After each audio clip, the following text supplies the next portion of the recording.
What is up, guys? Welcome to the ThinkComputers Weekly Tech Podcast. This is episode 326, and our podcast is brought to you by Amazon. If you go to thinkcomputers.org/Amazon and happen to purchase something that gives a little kickback and keeps the podcast ongoing, with me is my co-host Ryan. What's going on?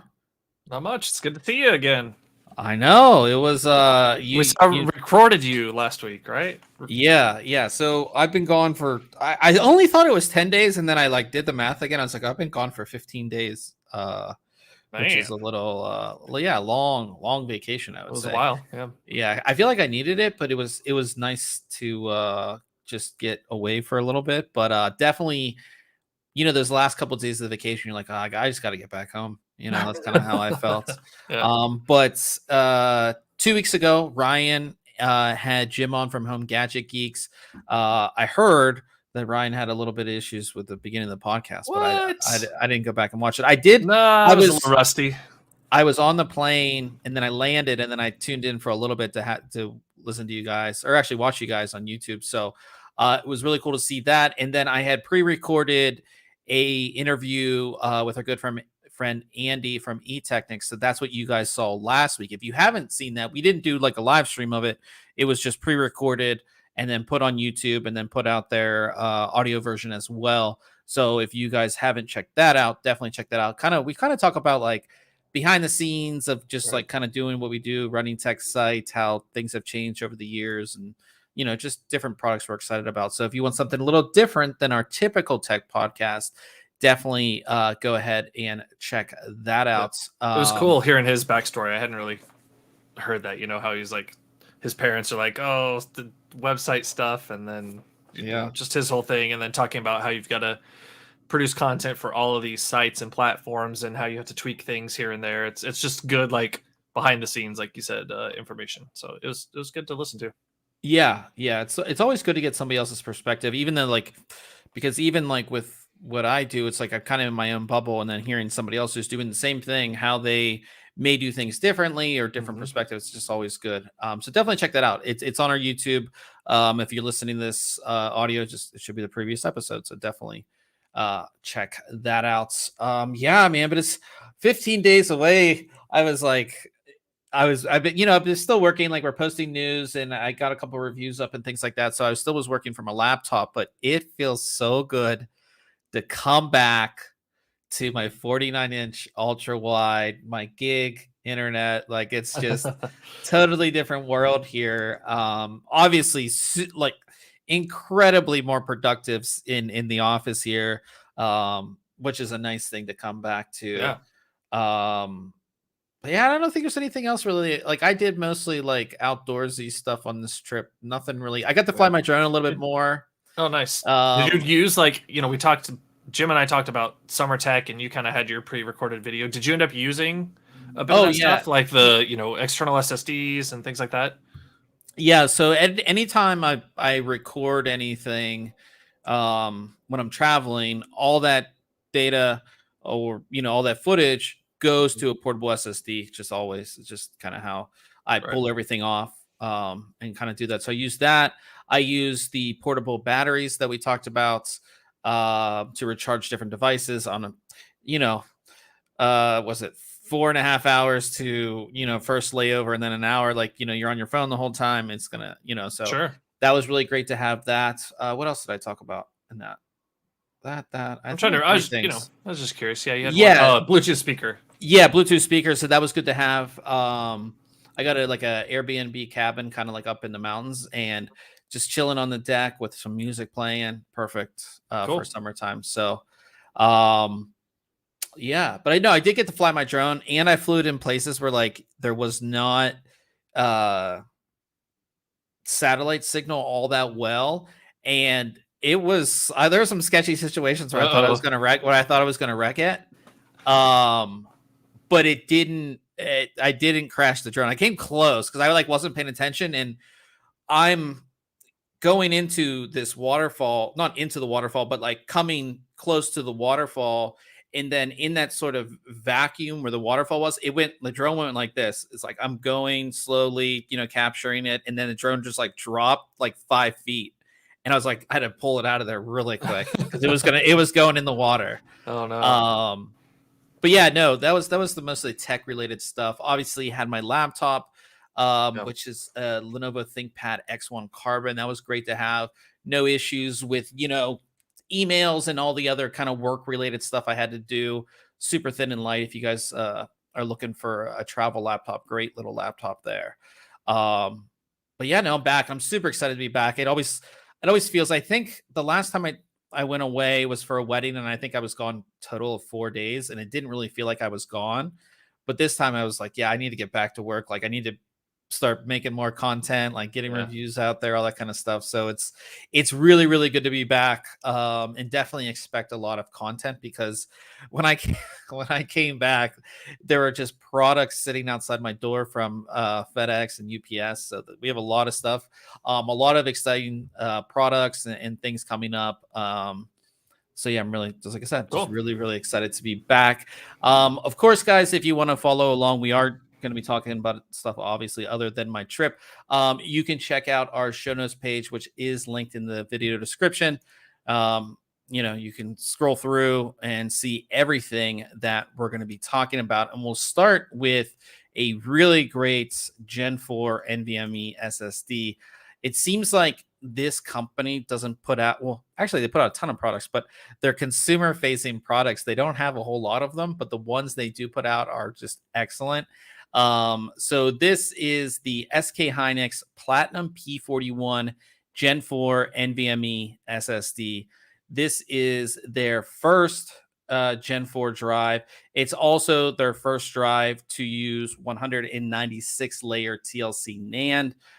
This is such an excellent drive. The biggest thing about this drive, there's only a few companies offhand I can think of, Samsung and Crucial Micron, that, when you're looking at NVMe drive or an M.2 drive, SK Hynix is making everything on this drive. So the controller is made by them. The NAND is made. I can't. The NAND is you've been made by gone for 2 them. weeks. Yeah, the NAND is made by them, and then even the cache chip is made by them. And when you're controlling all of that hardware, you can optimize it a lot better. You can it's much easier to write firmware for it. That's why Apple decided to make their own chips, right? Same type of thing. You control it. You control everything. So that's what this drive is all about. As I said, 96 layer TLC NAND. And SK Hynix's new Aries controller, rated speeds of up to 7,000 megabytes a second read, 6,500 megabytes a second write. And this is just a solid drive. As you can see, it does not ship with a heat sink, but it doesn't need one, which is really, really impressive for a Gen 4 drive. Pretty much all the Gen 4 drives that were reviewed, they basically need a heat sink. They'll thermally throttle a little bit. This drive really does not. It doesn't need it. The controller itself is very efficient. It doesn't get all that hot, and the thermal limit on it is much better than what you would see on a lot of other controllers and drives. So it's just your simple M.2 drive, 2280 80 millimeter, single sided, which means it will fit in thin and light devices. Of course, it's easily going to fit on the slots on your motherboard as well. Here you can get a better look at the Aries controller right here. our two NAND chips and our cache chip there. Yeah, it's pretty simple drive. Now, when it comes to performance, we'll look at our comparisons here. Fastest drive we've ever tested in Crystal Diskmark. This is also sequential scores. It just got slightly beat out by the MSI Spadium M480 Play, but not by much. In the right score, best drive we've ever tested, an Atto Disk Benchmark Read. A little bit slower. I wouldn't say a little bit slower. I mean, if you look at these, are all relatively very close scores. But it got beat out by a couple other drives in the Atto Disk Benchmark. Right, there are drives that are specifically rated 7,000, 7,000, or 7,000, 6,800. Remember, this one's 7,000, 6,500, so it will be slightly slower than a few other drives. But I think when it comes to PC Mark 10, best drive that we've tested with PC Mark 10 full system, and then Anvil storage utilities, again, all at the top of our testing of these are all Gen 4 drives on here, so right at the top of everything. And then when it comes to write performance, when you have depending on how your SSD is designed, you know, you're gonna write to the drive, and then the cache is going to come in, and then when that cache runs out, the performance is going to drop significantly. And when it comes to, I would say, entry level drives, that sort of drops out around 20% of the drive being written. Most other drives, it's between 30 and 40%. There's only a handful of drives where you really get that sustained write performance. This is one of those drives. If you look at our awesome AIDA64 disk benchmark linear write test, so you see we're writing very solid across. And this is down here, if you guys aren't familiar with this type of graph, this is the percentage of the drive that's being filled. So this is 100%. And then here is our speed, and you can see it maintains a very fast speed, writing to the drive all the way up to about 90%. So you can write up to 90% of this drive without having a performance hit if you're doing a sustained write. Most people, they're not going to do a sustained write. When you're writing almost two terabytes, but 2 terabytes of data all at once. Again, for people doing large transfers, again, sustained writes, this is incredibly just great performance. You don't see this. And again, you would see the graph kind of go, and then again, cheaper drives between 10 and 20%, other drives between 30 and 40%, you would see the performance go down. Here it goes all the way to 90%, which is really, really impressive. Again, there's only a couple other drives that we've tested that have had this type of sustained write performance. So just great performance. I really, really like this drive. It has a slight premium over other drives in the same performance class, about, depending on the drive that you look at, anywhere from $10 to $20. But I think, again, SK Hynix is making everything on this drive. Everything is made by them. It's optimized incredibly well. You don't need a heatsink with this, even though if you're using this on a motherboard, it's likely your motherboard is going to have the heatsink anyways. But just great overall performance. The only issue is that I wish there was a 4 terabyte. So you have 500 gig, 1 terabyte, and then 2 terabyte. I really wish there was a 4 terabyte. I think this, if you're looking for a Gen 4 drive, I think this is the one to get. You don't have to worry about overheating. The performance is there, of course. The sustained write performance is there. No real issues with this drive. It's priced, again, a slight premium, but I think that premium is warranted. As I said, back to the heat thing, like most motherboards you're going to put this in anyways are going to have a heatsink cover, right? A drive cover that acts as a heatsink. Not that heat's an issue with this, but just something to keep in mind there too. So yeah, this is an awesome looking and performing drive. Yeah, like I said, I think if I was building a new system and I was outfitting it with Gen 4 NVMe drives, I would get all of these. I'll populate everything with this drive. Or if I was just upgrading to a Gen 4 drive, this would be the one that I would get. Just makes sense. So definitely check out the review. Like I said, I gave it a 9 out of 10. The only reason I gave it a 9 out of 10 is because there's no 4 terabyte. You can get 4 terabyte in a handful of other drives, so it'd really be nice. Maybe down the line they'll put out a 4 terabyte. That would be really nice to see with this drive. So check out that review. Coming back to our chat, we have a lot of people in the chat. Old man, good to see you here, of course. Pretty much here every week. We have Collecting Casually. Good to see you here as well. Hey, that's me. Oh, that's I forgot you? I signed into YouTube as a different I don't know. Yeah. See, Ryan has all these crazy YouTube accounts now. My comic account. Whoops. Yeah. Nelson Lopez is in here. Good to see you as well. Joseph is in here. I know he tunes. Doesn't he tune into Jim's show? Or is that yes? Yeah. And he was here 2 weeks ago with Jim and is back. Nice. I feel like he's been around our show a couple times as well. So yeah. And then Nelson asked, "Does this M.2 come in 1, 2, and 4?" Yeah, just no 4 terabytes on this drive, which is a bummer, especially people really looking to replace the looking to replace their normal 2.5-inch SSDs or even 3.5-inch drives. You can get this up to like what? Can you get a consumer drive in 20 terabyte now, or is that just spinning disk? Yeah. Can you get? Yeah, I think so. Yeah. So getting 4 terabyte M.2s would be really nice. For those who need a lot of storage. So yeah. Moving on to our next review here. I took a look at some memory and some DDR4, and we talked about this before. DDR5.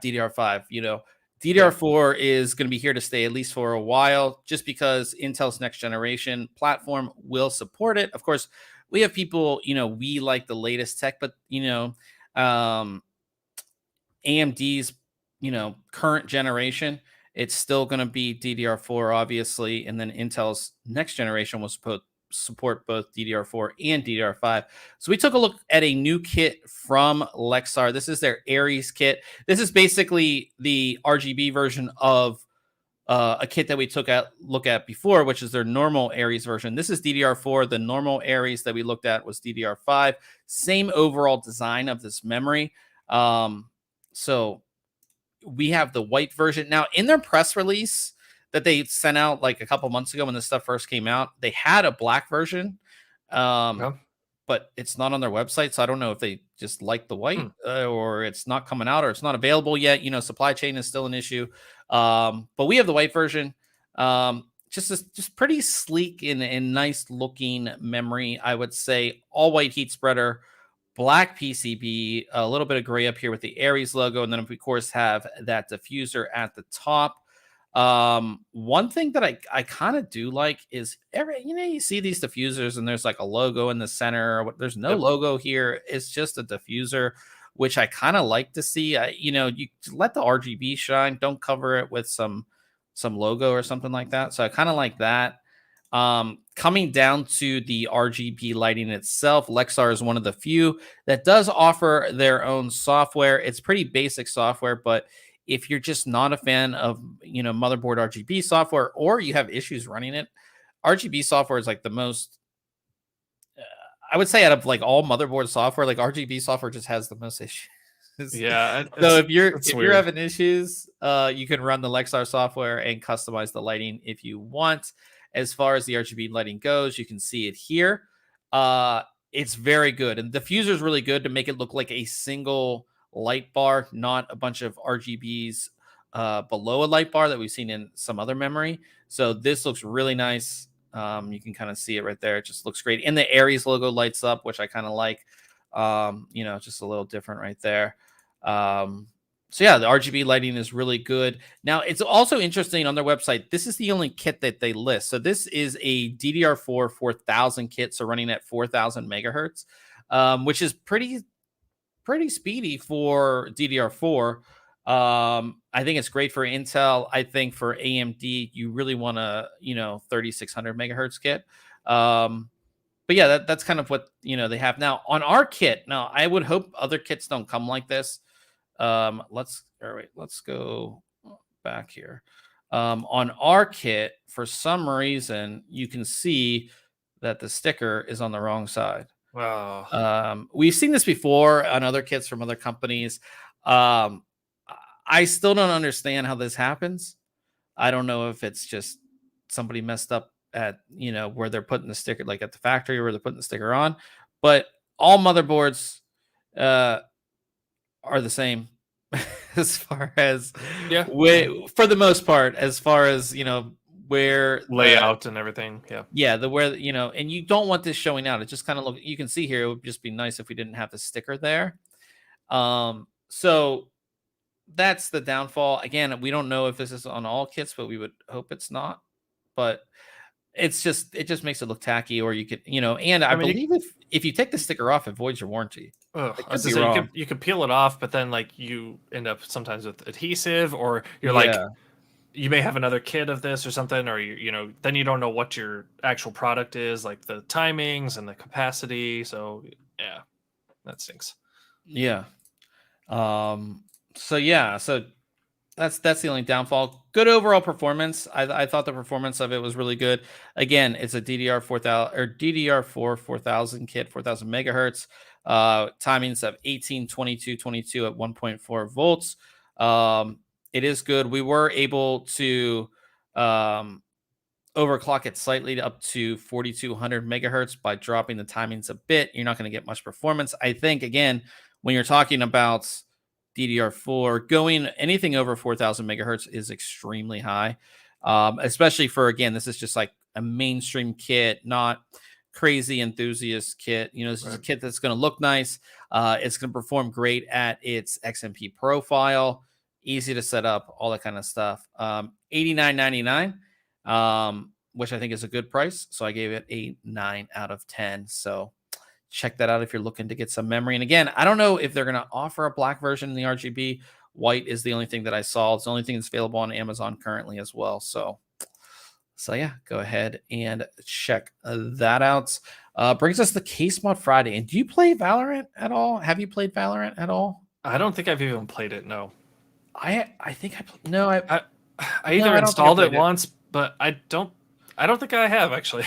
No. Yeah. I don't believe I've played it. That's a Riot game, right? Yeah, no, I know I've never played it. Yeah. But we have a Valorant themed case mod this week. I guess KO is one of the, or what are the characters called? They're not, because obviously in Apex they're legends, and then right. Are they agents? Yeah, agents. Yeah, sorry. See, we don't know the game. If we knew the game, we would know these things. But KO KAY-O. I assume that's an agent in the game. I really like this mod because I actually have this case sitting.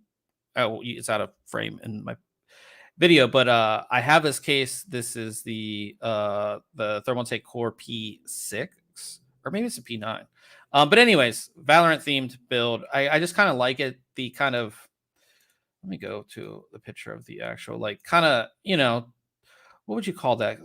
I guess sort of like futuristic mech kind of looking. Yeah. Like, and here's the agent right here. Obviously, is this Pathfinder? It kind of looks like Pathfinder from Apex.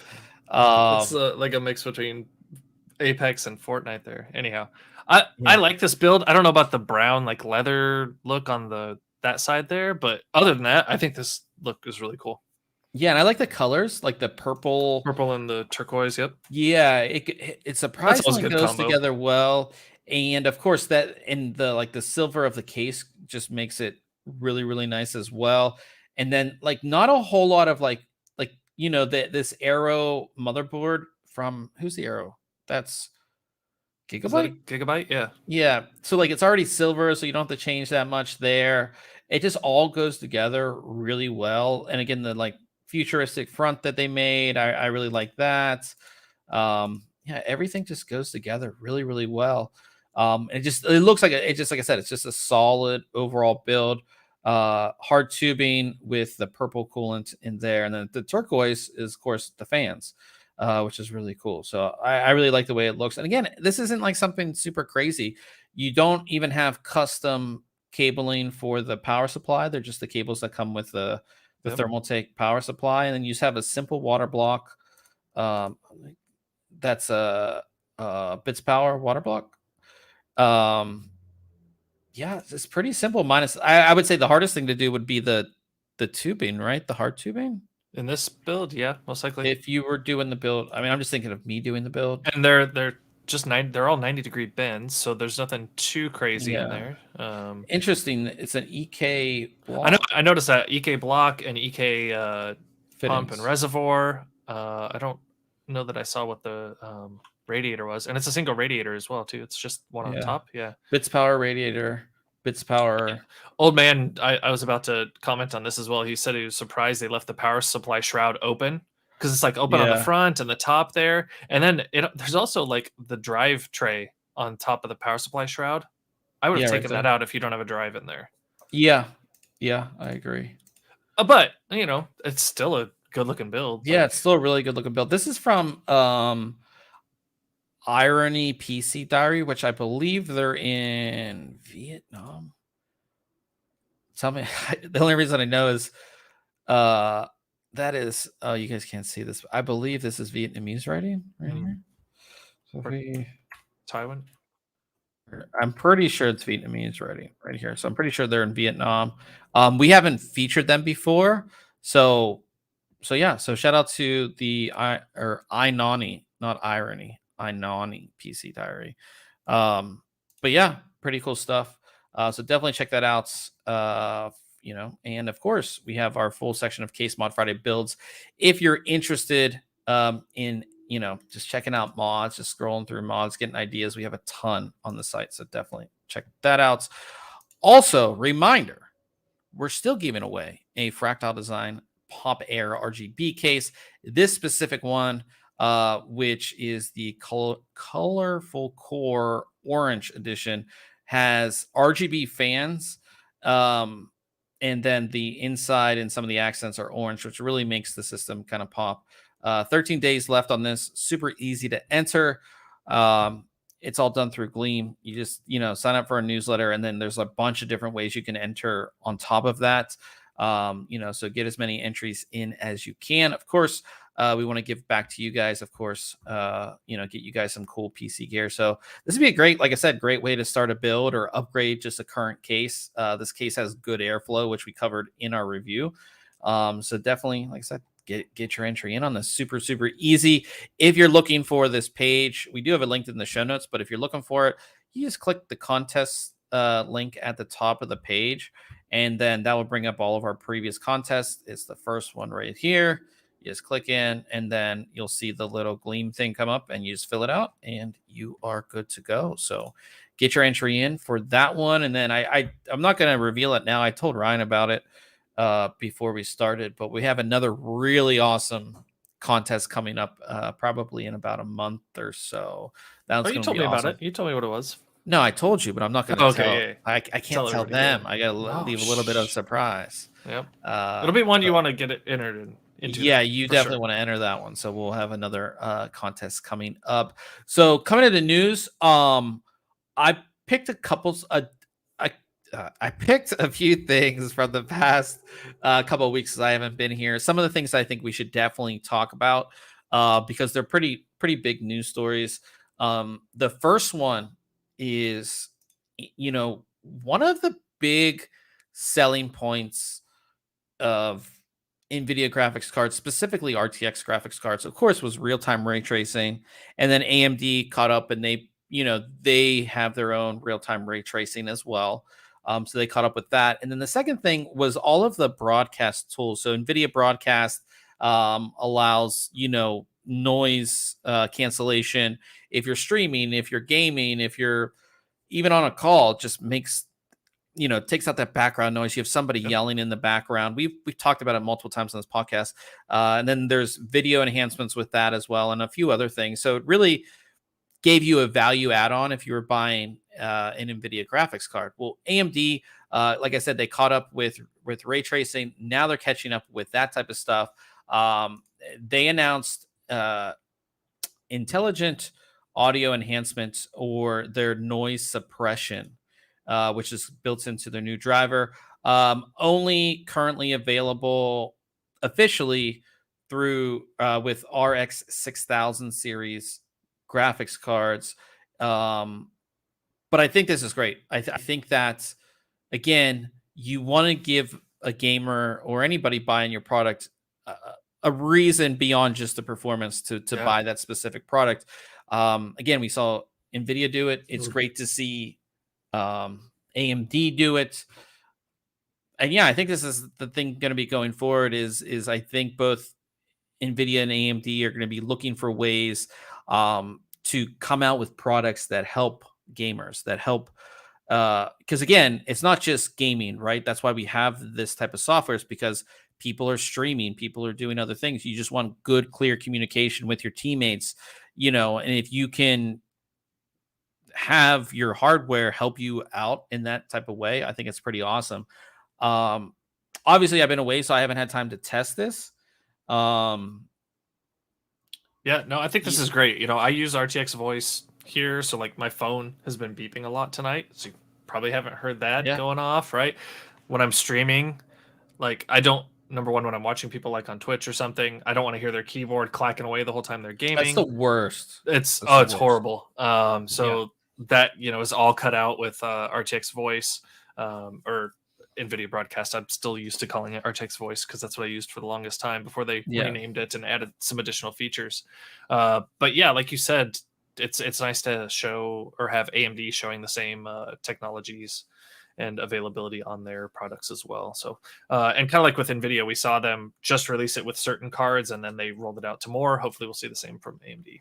I do like it that it's just in the driver. You don't, like with Nvidia Broadcast, like you have to download a specific app. Yeah, it is kind of nice that it's just like it's in the driver. You can turn it on or off if you want to, which I kind of like. So that's really cool.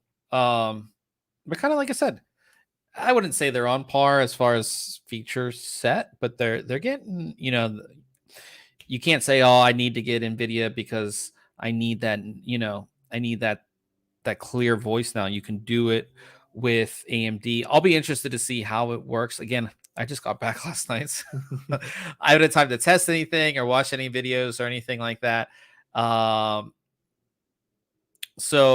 Old man talking about if it works well. Old man in the chat said Wendell from Level 1 Tech said the noise isolation wasn't working very well with his mechanical keyboard. Yeah, I would say with all of these software enhancements and things like that, it's going to take a little bit for them to mature. When RTX voice first came out, it was good, but it wasn't as good as it's so good now.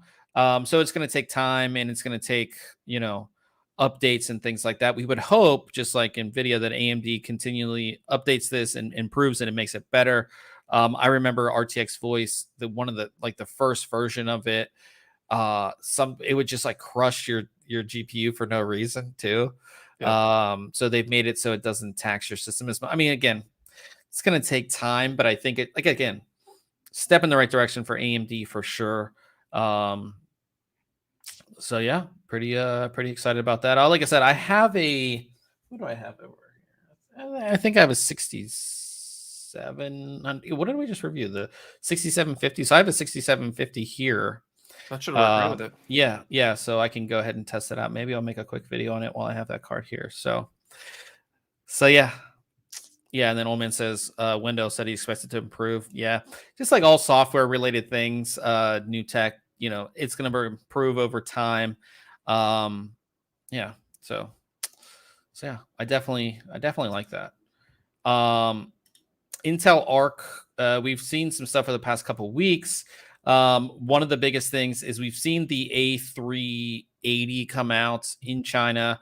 I think just a couple like MSI and I believe ASRock will be the global partners for that. But beyond that card, it's been said, it's rumored that the other cards, like the higher end cards, the A750 and A770, that they're going to be delayed, which has been kind of we kind of expected that. The thing for Intel on the.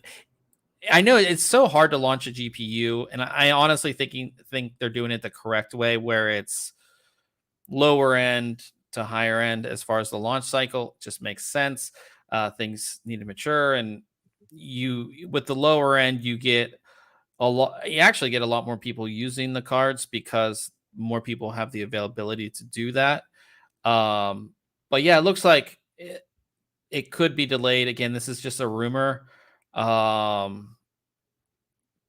but yeah, this has been a kind of tough thing, I would say, for Intel to get these cards out. I think a lot of people want them. They want to see them. Intel has been driving around a little motorhome with and going to people and showing the cards, but not really dive. And this is a single card. Yeah. So yeah, we'll see. Like I said, the custom boards and things like that, we'll see. I know, like I said, I believe or no, is it Zotac? No, ASRock launched their custom A380 Yes. today. We did see that. Their Challenger card. Yeah. Yeah. So, and again, this is very low end entry level card. I'm really excited to see what we see as far as custom designs go for the 750 and 770. Will we see an ROG? Will we see a Strix? Will we see, I know that Challenger card looked pretty basic, and it was actually like an ITX sized card as well, but the cooler, just the shroud looked very basic. So hoping like you said, we'll see some Strix versions or whatever the case may be from other vendors with some beefed up coolers for what is hopefully a product that needs some cooling because it's high performing, right? Yeah. And you'll see that with the A750 and A770. But yeah, this kind of expected. Moving over to Nvidia on their upcoming RTX 40 series. Again, rumored, but this is just one beefy. This is going to be like the top of the line ADA SKU will have 18,176 cores and 48 gigabytes of memory.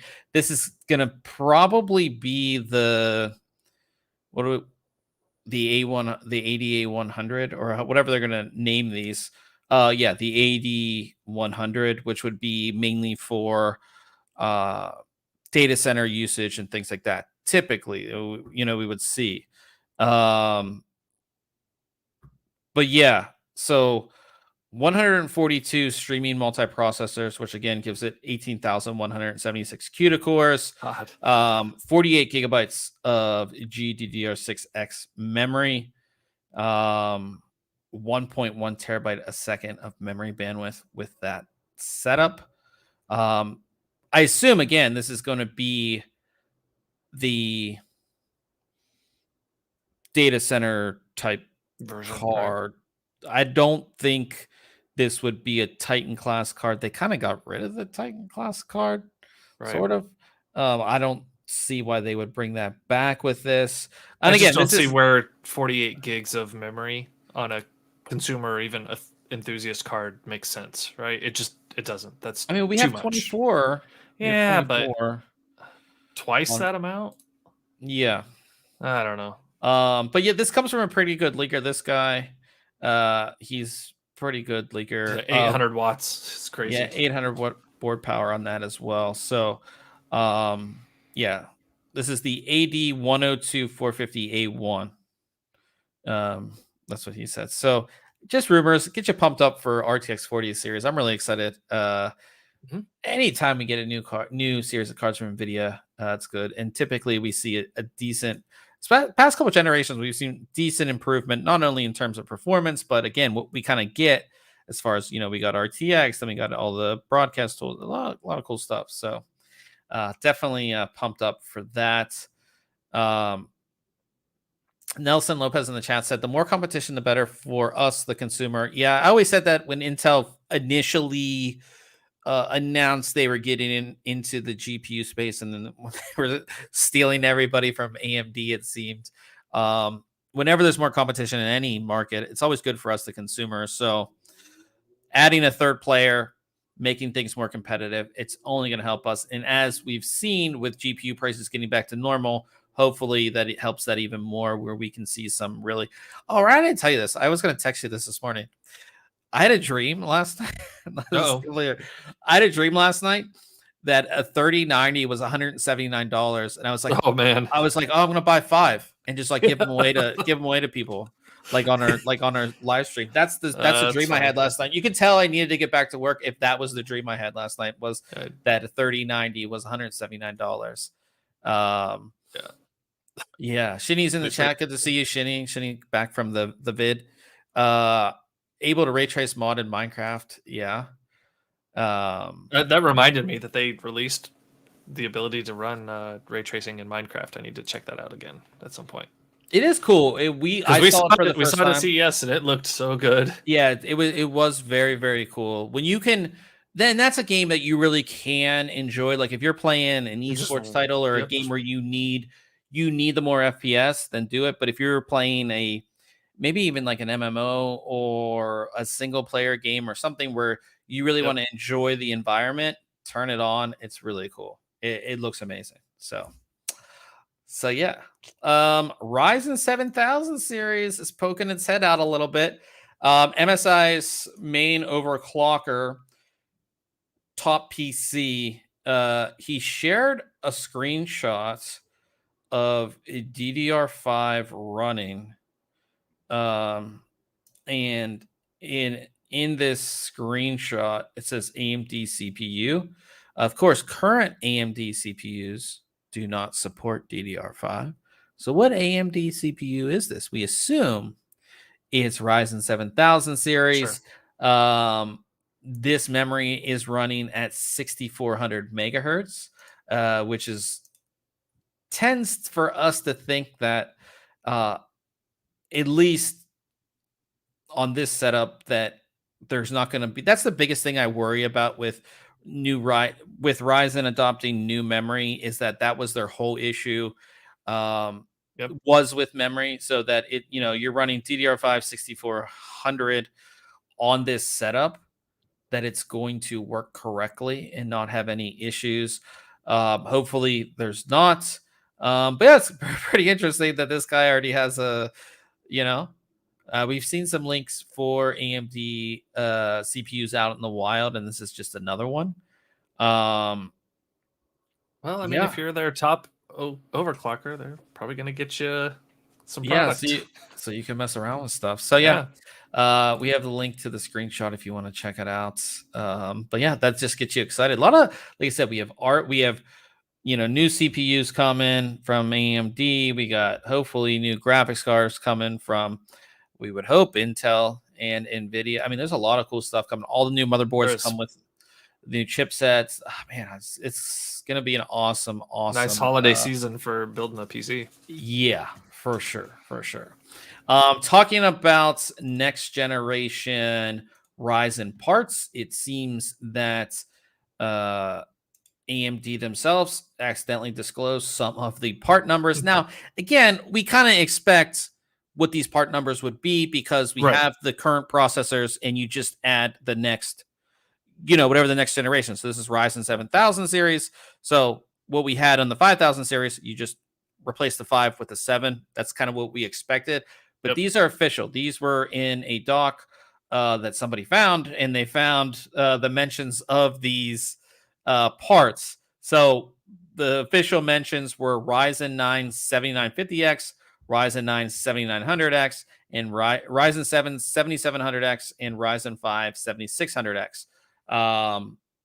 No Ryzen 3 7000, which would be again, that's such a good part. Or the Ryzen 7 7800X. No mentions of those, but this official, again, it's expected. Like we expect what these product names would be. Maybe these will be the first ones that come out. That kind of makes sense actually, because you have the 7, the 5, 7, and 9, and then they maybe come out with the Ryzen 3 a little bit after that, because that's a good value part that a lot of people are going to want initially, and they may choose that over something else. So you get the big boys out there first. Are you excited for next gen Ryzen? I mean, I'm excited for it as a product, as a consumer and user of something. Like, I'm gonna stick with my 3800X for now. I don't personally have a reason to upgrade at this point, but from a just product standpoint, yeah, absolutely, I'm excited for it. They've got a different mounting mechanism they're using, right, which is new for AMD. They've got that weird, not weird, but the funky looking heat spreader on there. That, not that these are like major things, but there's a lot of differences with 7000 series. Obviously, we're going to get a ton more performance. I know there would be a performance increase if I were to move to it. I'm just not at a point where I think I need it at Yeah, this point. So. that makes complete sense. Old man in the chat said, "Are these new CPUs bigger? I was wondering if they will work with current line of CPU coolers." I'm pretty pretty sure that sure. I read that they are going to be compatible. Yeah, they're going to be compatible. It's going to be the same. We actually have a picture here of this was a leaked photo that I'll bring up for you guys here. So here is the new LGA package, not PGA package. And what Ryan said, this weird heat spreader here. Just all these crevices for thermal paste to get into. It's going to be a mess. But you can see on the side of this picture, you can see the mounts that you saw on previous AM4 CPU sockets. So we would assume that previous coolers will work and be compatible with this. From what I remember, again, this is my first back, but I believe that was the case, that they did say that the coolers will be compatible, which is nice. You never want to have to buy, or if you really like a cooler and they're like for some reason it's like discontinued Right. or whatever, or just like an extra $50 for a cooler. It's just nice that you can use your old cooler. Or if you're using like an AIO or something, it's $100 at least that you'd have to buy a new one. So yeah. Shinny said, I wonder if the extra surface area is what they were going for. I don't know. It's just weird. Thermal paste nightmare. That's kind of what I see here. And I think it's the first thing that I thought of. I thought it did look cool, but then I was like, yeah, there's going to be thermal paste all over this thing. Especially, I feel like I'm a seasoned thermal paste applier because I test CPU coolers. But for people, you have a degree in it. Yeah, for people, this is going to be a mess, I think. So yeah, but since I have this brought up, this is our next story. AMD has confirmed that Ryzen 7000 series is launching this quarter. AMD had their Q2 earnings call, and Lisa Su, of course, which is AMD's CEO, she said, looking ahead, we're on track to launch our all-new 5nm Ryzen 7000 desktop processors and AM5 platforms later this quarter. So yeah, that's confirmation that they're on track. They are rumored to be launching in September, I believe. Reveal Ryzen 7000 series the 15th of September. Man, I'm so pumped for this. I'm more pumped for the motherboards, but I'm super pumped for this. So they're on track. So anybody who's a couple generations back looking to upgrade, definitely these are going to be some really cool processors. Be really, really good to see what AMD is going to do with this next generation. So I'm definitely excited for that. Joseph in the chat said, talking about the design of the heat spreader, new market for thermal paste cleaning kit, aka toothbrush and alcohol. Yeah, I mean, it's just gonna be a mess, I think. Or he said the heat spreader team didn't communicate with the PCB team. It's just a little weird. Not really what do you sure. mean you put components over there that need to be cooled? Yeah, so really, really interesting to see how that goes. I mean, well, obviously we'll let you know when we put a cooler on one of those new CPUs if we get one. So lastly, talking about CPUs in our news is both the Intel Core i7 13700K and Core i5 13600K. Again, these are Raptor Lake CPUs that are not available yet. They have been tested, and we have details of that. Just going to go over these very quickly. Which nice is the person put the uplift that you get in these. So in CPU Z bench, about a 10% performance gain respectively on each in single thread, 32% increase in multi-thread for the 13700K, and the this is at different speeds. Am I reading this right? 137. These are all 13700K. So 32 between 32 and 34% in multi-core.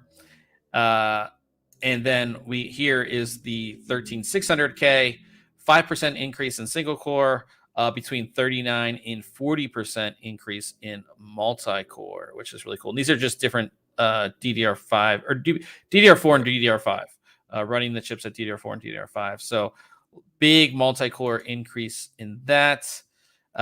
This is just wattage tests. But yeah, some pretty nice increase in multi-core, which is kind of what you would expect.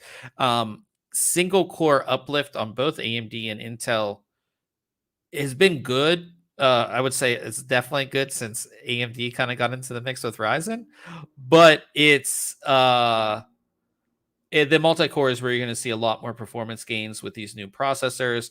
Of course, this is an early sample too. We're not sure if drivers are finalized or anything like that. So this would all change, but it's nice to see that you're getting a nice little uplift, especially, over 30% in multi-core. Really, really good. So yeah, that's the news for this week. Yeah. This keyboard you're looking at soon looks pretty sweet. Yeah, coming up next week. I saw that the other day and I was like, oh, this thing's nice. I need to tell Bob about this. Yeah, well, you already know about it. Yeah. So I will be reviewing a keyboard next week from a new company because we never reviewed from them before. This is their Melgeek Mojo 68. This is a really cool looking keyboard. Can I bring this up here?